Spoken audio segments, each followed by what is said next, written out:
face what's new, to act boldly, decisively, yet cooperatively. Policymakers in Africa must act with a mindset of possibilities. We should embrace technology and not be intimidated by it. We must believe that we can leapfrog the advanced nations in many areas if we put our minds to it. Today, I will focus on how Ghana has strategically leveraged digitalization as a tool to unlock economic opportunities key to combating unemployment and creating growth. For over 60 years after independence, Ghana had largely an informal system without many of the basic elements necessary for a modern economic system. Today, however, we are building a formal systems and data-based economy based to compete in the fourth industrial revolution. Our challenge is to use digitalization to solve current problems while laying the foundation for the future of jobs, leapfrogging from the second to the fourth industrial revolution. There is mounting empirical evidence that highlights the transformative potential of digital innovation to create jobs, boost productivity, increase income levels, and foster wealth creation. Over the last 8 years, Ghana has embarked on an aggressive policy of digitalization to jumpstart economic transformation of our country. However, I must state that we chose the path of digitalization not for its own sake. Our focus is on digital technology that can solve our problems. At this stage of our development, we are not looking to have driverless cars or humanoids, for example. We want technology that can solve our problems in agriculture, health, education, access to credit, the payment system efficiency, public service delivery, revenue mobilization, and so on. Ladies and gentlemen, before the start of this journey, digitalization was not part of our mainstream development equation. It was largely seen as a peripheral concern, not central to the country's national development agenda. My focus on digitalization as Vice President was the subject sometimes of ridicule by political opponents. But I stuck to my vision and set out to use digitalization to solve some of the everyday problems faced by Ghanaians, and in so doing, build an engine for economic growth and job creation.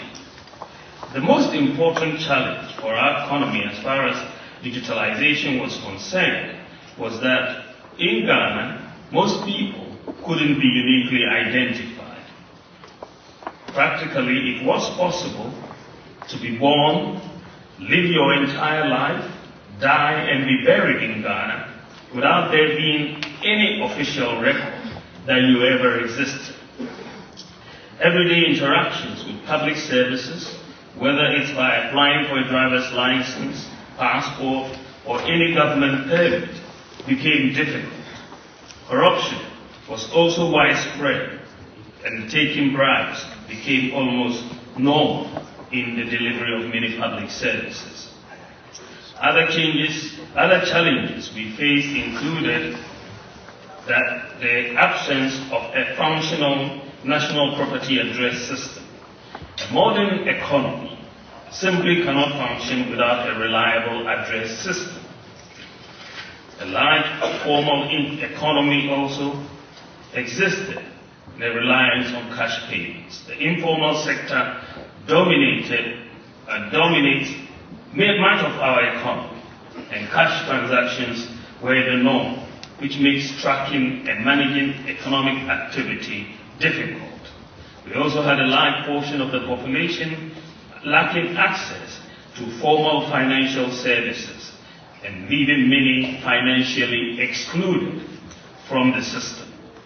Our databases were mostly working in the organization's own silo, and they were not integrated with that of other public service providers, creating inefficiencies across various sectors. We also had manual record keeping, which was predominant in our health care system, and this slowed down the processes of service delivery.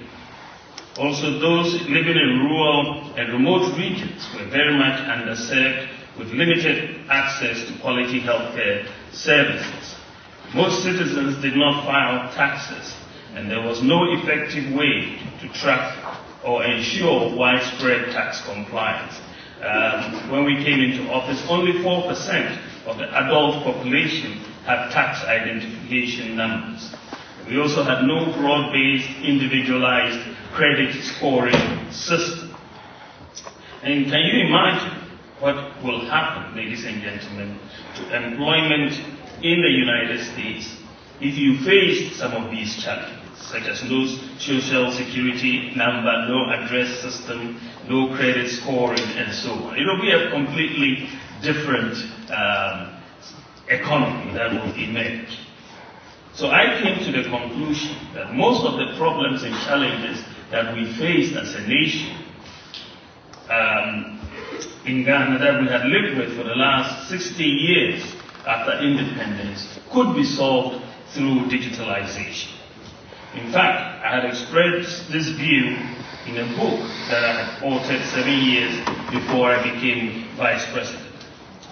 We therefore, upon coming into office, moved quickly to implement many digital initiatives to address these problems. For the sake of time, however, I will limit myself to a few of the problems we have addressed through digitalization. To address the problem of unique identity, we took the decision to move quickly with the issuance of a biometric national ID card, which we call the Ghana card, to the population. So far, over 85% of adults have been issued with the Ghana card, and the issuance has provided Ghana a database that will be the anchor for all transactions in the future, providing unique identity to all individuals. It will help government plan, track individuals from birth to death, fight crime, improve access to credit, ease access to government services, eliminate ghost workers, and eliminate the use of fake identities, amongst others. We also designated the Ghana card number, this unique identity, for individuals as the tax identification number for the country, the social security number, the health insurance number, amongst others. So the Ghana card is linked to all the SIM cards, all the bank accounts, driver's license, and so on, vehicle registrations. So by making the Ghana card number the tax identification number, for example, we increased immediately the proportion of adults with tax identification numbers from 4% to 85%. To solve the problem of a lack of working address system in the country, we have leveraged on GPS technology to implement a digital address system for Ghana, capturing every square inch of land or water in Ghana. In the process, we've identified and provided unique addresses for all properties in Ghana, whether it's in the village or the towns or the cities. Ghana is just one of the few countries in the world that have deployed a nationwide digital property address system. And with the help of digital technology, in just 1 year, this problem that we had lived with for over 60 years was solved. Then I come to the issue of financial inclusion. When we assumed office, the data showed that some 70% of people in Ghana had no bank accounts. However, 80% of the adult population had mobile phones, many of them having mobile money accounts. It was, however, not possible to send money to customers of different telephone companies or to bank accounts. So we ask the questions, why can't we make it possible to send mobile money across the different telcos and also to bank accounts? The answer to these questions was the implementation of the groundbreaking mobile money interoperability system across all the banks and all the telecom companies. Today, therefore, with the implementation of our mobile money interoperability system, you can send money from any mobile money wallet to a bank account or to another mobile money wallet of another telecom company. Ghana is the first country and one of the very few in the world to achieve this type of interoperability between bank accounts and mobile wallets. Following the implementation of mobile money interoperability, the mobile money account in Ghana is practically a bank account and has resulted in financial inclusion of over 90% of the adult population. As a result, Ghana is now ranked as the only country in Africa with 100% access to financial inclusion, because every adult Ghanaian can either get a traditional bank account or a mobile money account which works like a bank account. The data shows that because of the implementation of mobile money interoperability, Ghana is the fastest growing mobile money market in Africa. We've also seen a 40-fold increase in mobile money transactions in the last 8 years.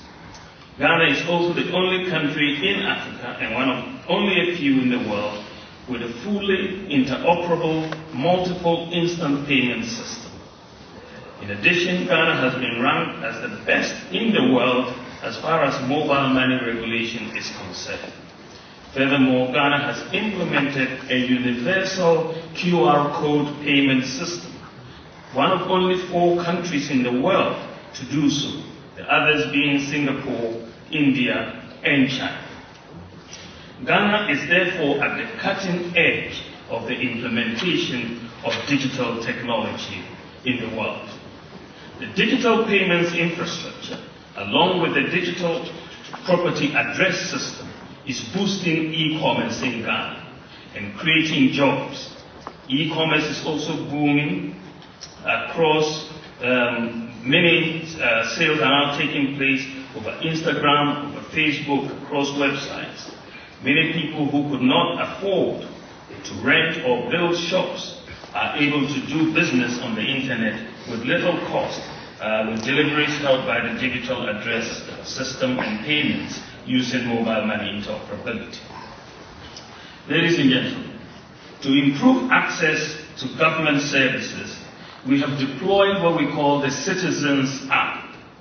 The Citizens App is a comprehensive digital platform designed to centralize and enhance interactions between government and citizens. With this single, unified, user-friendly platform, we have consolidated all public services onto one platform to enhance efficiency, accessibility, and convenience to all citizens and residents. So if you want to apply for a passport, birth certificate, driver's license, pay your taxes, clear goods at the port, and so on, pay your utility bills, local assembly tolls, and so on, or even book and pay for intercity transport, change your name after marriage, and so on, you can do all of that in one place on your mobile phone. It is a one-stop shop for accessing government services. At the heart of the Citizens App is the data interoperability system that has allowed the integration of government databases that were sitting in silos. Estonia is probably the best in the world at the integration of databases of government. So I led a team to Estonia last year to understudy their system. We found out that what we were missing in Ghana was a data interoperability system. which is known as the X Road in Estonia. Following the example of Estonia, Ghana has also, a few months ago, recently implemented the Data Interoperability System to underpin our Citizens Act. So we now call it the Citizens Act Data Interoperability System, or CADIS.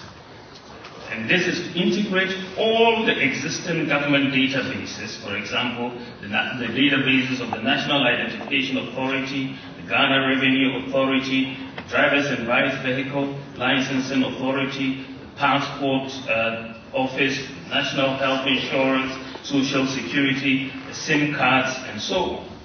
The CADIS is a distributed information exchange platform that makes it possible for these different systems to communicate across all the government sector. For example, the police will be able to access data from the tax authority or the business registry and so on. The driver's licensing and so on. This will bring a lot of transparency, discipline, and efficiency into our economy and society. CADIS, Citizens App Data Interoperability System, is, as far as I know, the first of its kind on the continent and one of the few in the world.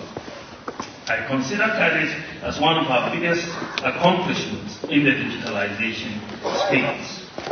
Many developed and advanced countries have a challenge of integrating data across the government sectors because you have legacy systems and other issues that have prevented many of the advanced countries from doing so. And this is one area where developing countries like Ghana can easily leapfrog. Ladies and gentlemen, the accelerated digitalization of government services has transformed how citizens securely and efficiently interact with public institutions. Coupled with the widespread issuance of the Ghana card, the integration of national databases, and the remarkable expansion of financial inclusion driven by mobile money interoperability, Ghana has leveraged on this data to facilitate the implementation of a comprehensive, individualized credit scoring system for the first time. I launched Ghana's credit scoring system just a few months ago. The credit scoring system will enhance access to credit, strengthen trust in our financial ecosystem, paving the way for a thriving credit economy and job creation. Credit scoring systems, as it was done elsewhere, will also reduce non-performing loans and interest rates. This is a huge achievement as for Ghana, as far as we are concerned, as it is now one of the few African countries with an individualized credit scoring system, and we would like to see all of Africa move, of course, in this direction. We've also digitalized the health sector. Before government commenced the systematic digitalization of medical records at public health facilities, all records and documents were paper-based. The process of locating patients' files was cumbersome, and documents sometimes were misplaced or misfiled. This caused delays and inefficiencies in the delivery of health services, and the reluctance of some sick people to visit some of our public health facilities. The focused effort of government to digitalize medical records in our public health facilities has increased efficiency, effectiveness, and productivity in service delivery by our health facilities, eliminating the need for queues, delays, and inconsistency, and also increasing access to health care by those who need services the most. Henceforth, the medical records and history of patients are gathered under a single digital database, which can be accessed by any hospital in the country when the patient visits. So patients do not need moving from one part of the country to another to carry medical folders physically. And wherever you find yourself that you need medical attention, whichever office you go to, your medical records, whichever hospital you go to, your medical records can be pulled, and you can then get attention by the doctors in that hospital. Hospitals and clinics in remote and largely rural communities also had a difficult time getting medical supplies, especially in times of emergencies involving snake bites, childbirth, blood supplies, vaccines, and so on. Many lives were needlessly lost because hospitals were unable to access critically needed supplies on time. To address this problem, Ghana opted to partner San Francisco-based Zipline, the world's largest and only automated on-demand delivery service for medical supplies. This followed a visit with the team I led to San Francisco to meet with the founder and CEO, Robert Keller, where we expressed Ghana's interest in obtaining the services of their artificial intelligence-based drone technology. Ghana is the second country in Africa after Rwanda to implement the delivery of medicines to remote areas through drones, and currently Ghana has the largest medical drone delivery service in the world. As a result, many lives have been saved as a result of the medical drones, and the drones were particularly critical in the delivery of vaccines during the COVID-19 pandemic.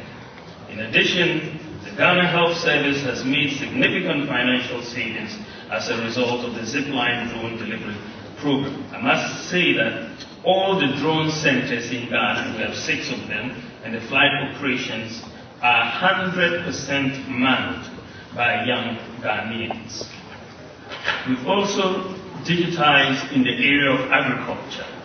Agriculture is the lifeblood of Ghana, yet for too long many farmers have been held back by limited access to information technology and mechanization.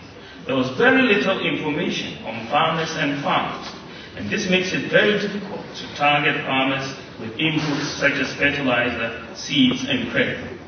This makes the sector susceptible to corruption.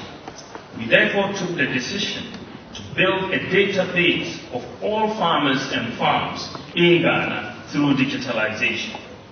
We started with cocoa farms under the cocoa management system through the Ghana Cocoa Board. We built a digital database on every cocoa farm and every cocoa farmer.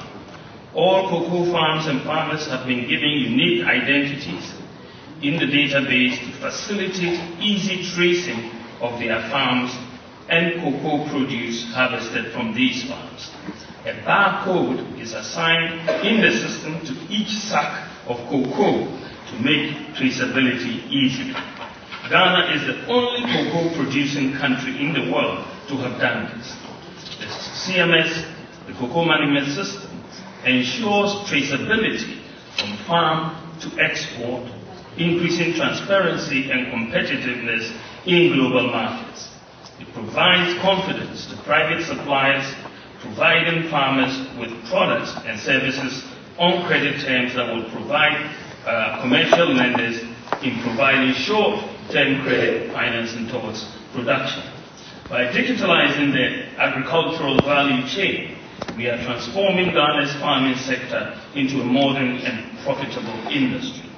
We have not limited the digitalization of the agricultural value chain to just cocoa.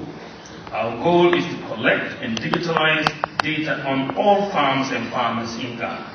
Our e-agriculture initiative is a prime example demonstrating how targeted digital interventions can revolutionize the agricultural landscape. And under this project, we have built a comprehensive biometric farmer database registering 1.64 million farmers and 33,000 value chain actors in 5 out of Ghana's 16 regions. And this has created a broad digital footprint for the sector. This data, including farm size, crops grown, and the yield, is invaluable for planning and support. And the goal is to extend this project to all the 16 regions of Ghana so that we will have all farmers, all farms captured.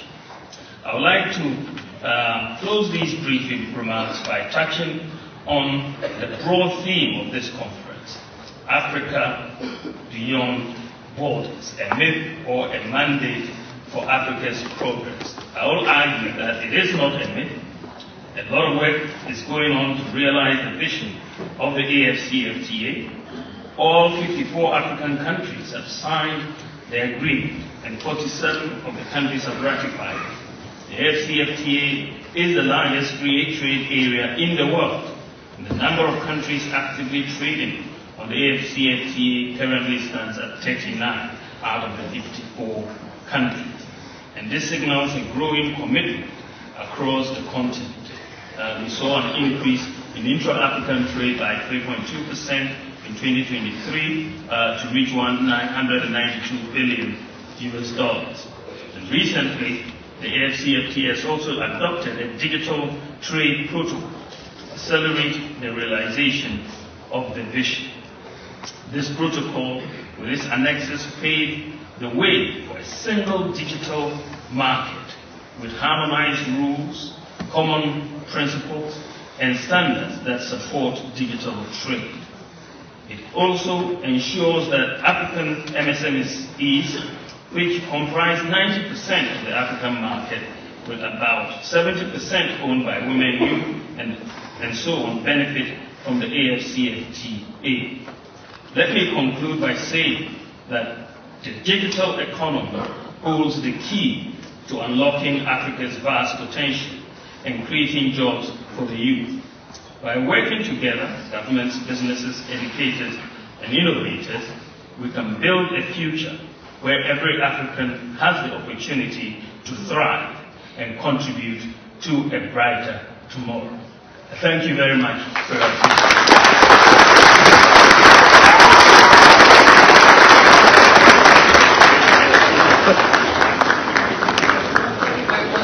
Dr. Bawumia, for your insights and for the speech. We would love to ask you some questions.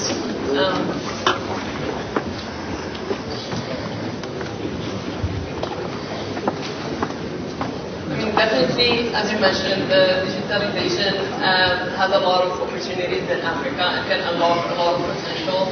And definitely similar to Ghana, that's also happening in other African countries, definitely. So my first question would talk about the economic resilience.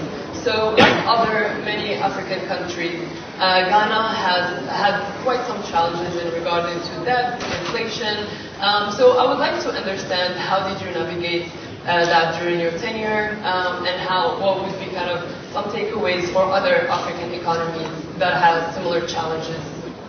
Well, thank you very much, Sarah. I think that you're quite right. I mean, we, as you know, came into office in 2017. During my tenure, I chaired the economic management team.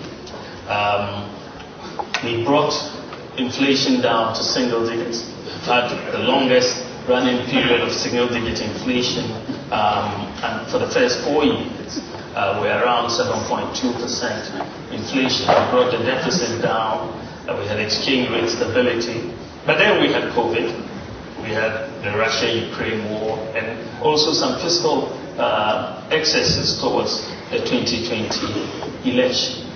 And that, of course, destabilized our economy, elevated our debt sustainability problems, and so on. The issue, and the challenge, and you saw many African countries facing this problem. We ended up at the International Monetary Fund to get some respite from the challenges. But the lesson for me that I can draw for other countries in terms of what we experience is, first of all, I think one has to make sure that you operate sustainable budget deficits so that you don't increase your debt.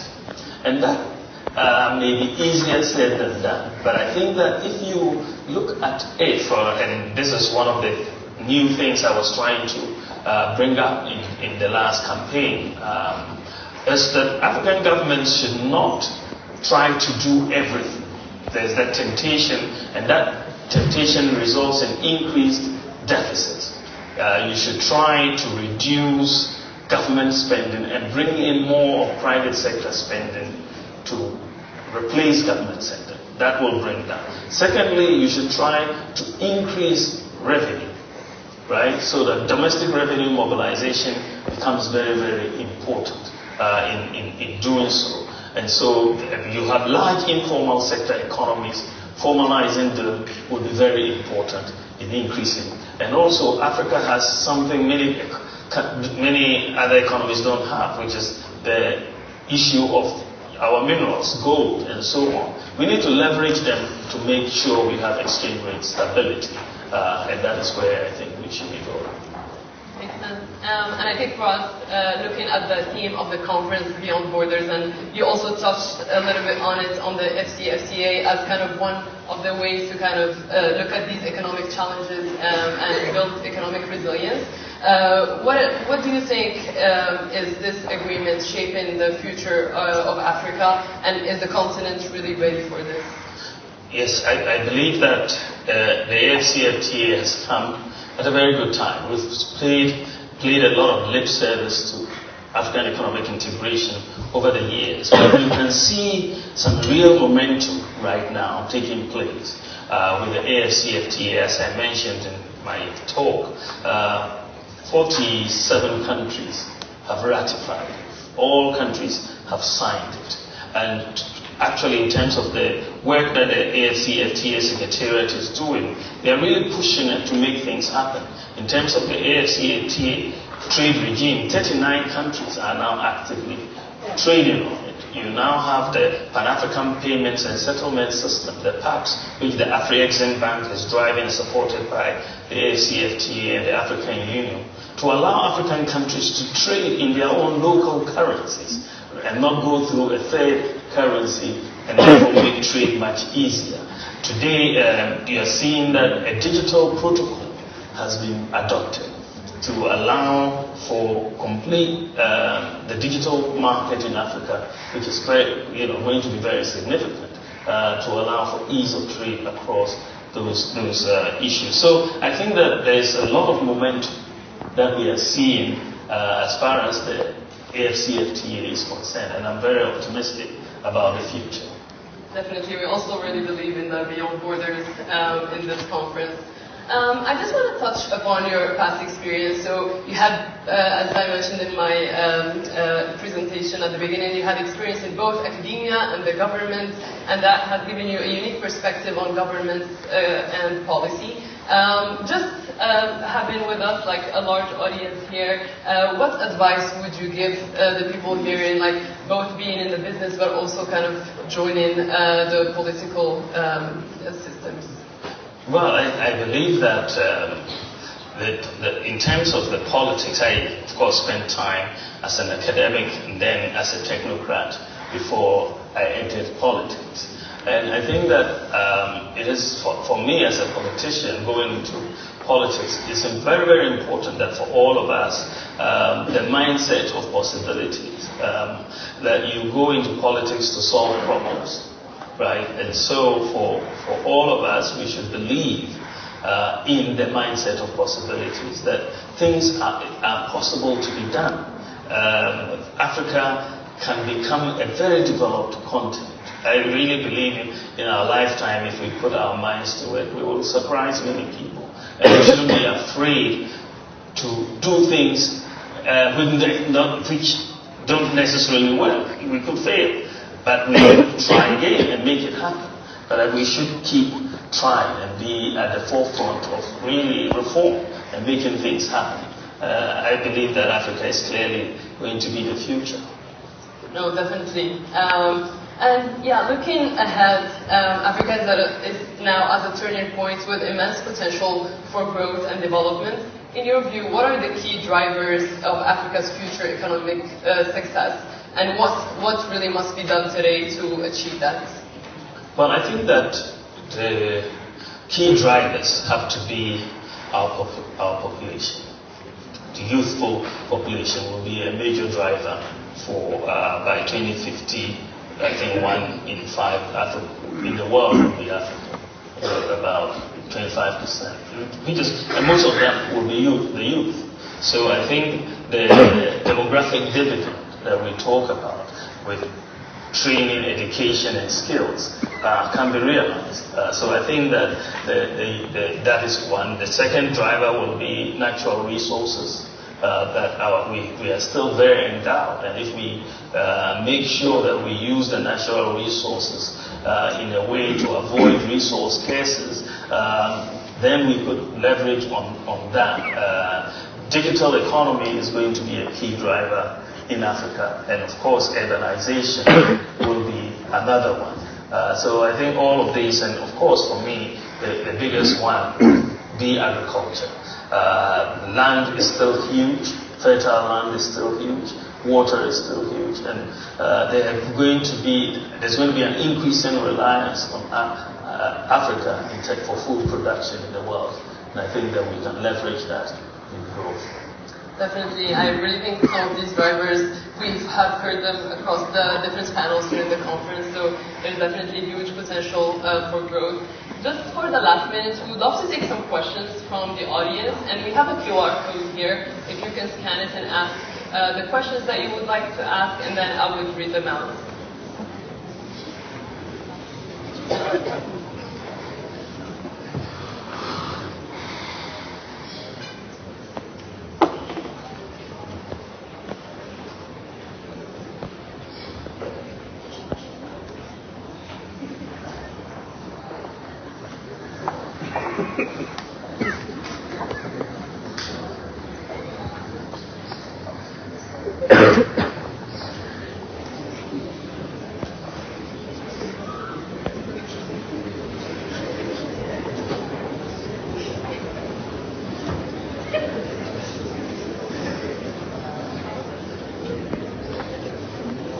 We have one question regarding the basically being heavily reliant on some of the resources such as cocoa, oil, and gold, which still at this moment does not cover the Ghana's fiscal deficit. How do you think there are some other ways to solve for that? Yes, thank you very much. I think that this is exactly what I was talking before. I think that the issue in terms of reliance on primary commodities is not going to be sufficient. That's why you need to industrialize. That's why you need to add value. But more importantly, as far as the fiscal is concerned, I believe that we should move a lot of the government expenditure to the private sector. A lot of deals can be structured which allow for the private sector to participate and produce all of these services. The government doesn't have to do all of them. So you will need to move towards the private sector, more revenue mobilization as well, more formalization of the economy, and you will get a lot more done. The other question, what measures have you taken to ensure the role of digitalization in the overall growth being sustainable beyond your tenure? Yeah, well, I think that this has been a question that many people have asked. How will things continue? I believe that the core things that we have done, because we have involved all the stakeholders in doing it. We just don't come and say, here it is, and go on. There's a law that backs the Ghana card, for example. So the Ghana card is rooted in law, and so everybody knows that you need the Ghana card for certain specific transactions, and so on. So that is sustainable, and that is really the core, because it's the unique identifier across all transactions in Ghana. And so with the Ghana card, it's been very, very useful. But people are also seeing and buying into the efficiencies that digitalization is bringing. So we've done a digital address system. Every household, every hut in the village has a digital address. For the first time since independence, it's efficient. You can't abolish it. It's very difficult. You've done mobile money interoperability. It's working. But one of the things that has made what we have done sustainable, and I think that my advice to all other African countries, that Ghana's digitalization has been private sector led, even though we have championed it from the government sector. But all the digitalization initiatives are private sector managed. Because whether you're talking about the address system or the mobile money interoperability, and all of that is all private sector. And so private sector has an incentive to make these systems work, because when they work, they make money.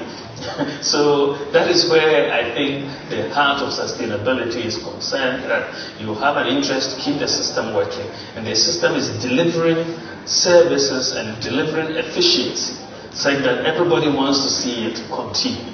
You are not saying that this is government, and so that is where we are. Makes sense. Thank you so much, Dr. Bawumia, for your speech and for all your insights. Please join me thanking Dr. Bawumia.